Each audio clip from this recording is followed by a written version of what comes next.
And action. Hi. Dad said he ran into John and Susan, is it? Yeah, she seems nice, smart. She'd have to be. Your dad doesn't suffer lightweight. It's great he's... Thank you. I don't know if I said that enough at the time, for being there, Mum's funeral and the rest. I wouldn't have been anywhere else. Anyway, I'm sorry for making you come in here. It was just less of a risk. They've been following. I've seen. It's crazy. They probably will try to talk to you at some stage. You're free to say whatever you want, of course, but... It's private. You and me. So, Copenhagen.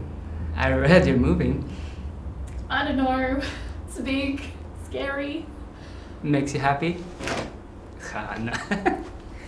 Mary Donaldson does not define her life by happiness. It's what you leave behind that counts. I said that. All the time. Better, will you say hi to the family and Amber? Can I... with us, was there anything I could have done better? You want a report card in your relationship performance? Constructive criticism. I don't want this one to fail. We didn't fail. We were great. Yeah, but then we weren't, and it's hard to trust that this isn't going to go away as well. Not your problem. I'm just being... If that's why you're scared of moving, don't be. You're better off in big doses. Great. Okay, good. Okay, a couple of things, just a technical thing. I think for this scene, I don't think we want properly getting up and talking and sitting down and then getting up and talking. Like, it's a bit distracting. I mean, you happen to have an operator who can follow you, so it's not the worst situation, but if you're at home and the camera's static, you're just going to go straight out of shot. Oh, yeah. So just from a technical perspective, I mean, I think we need the false exit. We need the, can I... sorry, I better say hi to the family and Amber for me. We can have a, I'm gonna get up, and she'll be Johnny on the spot and we'll stop you. She'll do a, oh, can I? And then you'll, stop from leaving. But I don't think we need the actual getting up at either point. And then I think the other thing that's helpful, again, just in the sense of zooming in and zooming out, if this is wish fulfillment for everyone to go, I want to be Mary, then what are we doing here as Brent is the question in relation to that. And I think we're really just kind of gilding the lily, because it's not enough that she is about to marry the Crown Prince of Denmark and become a princess. She's also got to have a really lovely, sweet, good-natured ex-boyfriend who we didn't fail, we were great. Is still a bit, I love you, right? Yeah. Is still pining over her a little bit. We're really, really gilding the lily here, So I think it's good to know that and go, all right, well, how do I facilitate that here in this scene? Well, you have that lovely, you try to make the awkwardness of this meeting up not awkward by leading the conversation by going, Dad said he ran into John and Susan, is it? And yeah, he seems fine. Yeah, he doesn't suffer lightweights. I like your dad. Yeah, well, I'm good. Your family. And not only that, but thank you. I don't think I said that enough time. Being at Mum's funeral and the rest, I wouldn't have been anywhere else. Right? Just so perfect. Yeah, you're just being such a perfect ex-boyfriend. Because I think the implication here is that you guys broke up. Mum died.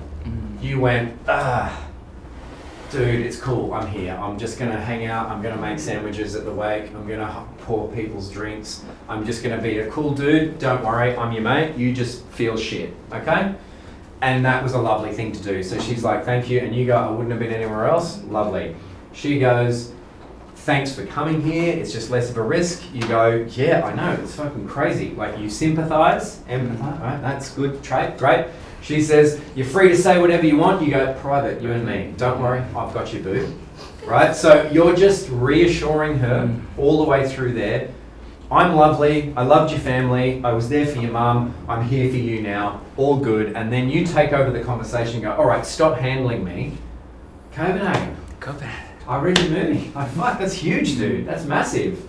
And I mean, it is. That's a big move. That's a lovely kindness that you lighten the tone, and you are introducing the fact that she is going off to Denmark with a prince to be a princess. You are the kind-hearted soul who brings that up first to make it okay for her. Lovely, generous thing to do. Reggie moving. Yeah, and then that's when she goes, okay, great, you're my friend, good. Yeah, it's a bit scary, fuck. I don't know what the fuck I'm doing. And then what do you do next? You tease her, because that's what you do with people that you like, right? So that's a lovely, kind thing. And then you're about to scoot. She goes, wait a minute, with us, is there anything I could have done better? Again, you kind of gently make a joke. Do you want a report card on your relationship performance? Like, that's a sweet joke. Then when she says, doesn't matter, don't worry, I'm just being, you go, don't worry. If that's what you're worried about, you're better in bigger doses. That's a very lovely thing to say. You know, I would hope people would say that about me, but unfortunately I think it's probably the opposite. You're better in bigger doses. You reassure her, she gets to go, I'm fine, I'm amazing. And we all go, yeah, she is, she must be, because look at what her ex-boyfriend said about her. Great, I still want to be married, right? That you're facilitating that. So it's all about just leaning into what you should be doing in the story in all of these moments, and then all of the choices are already there. It's all obvious when you break it down like that what you need to do as the actor to fulfill and furnish the story with this character and what he's doing. In fact, they cut it from the final thing because they went, that's too much.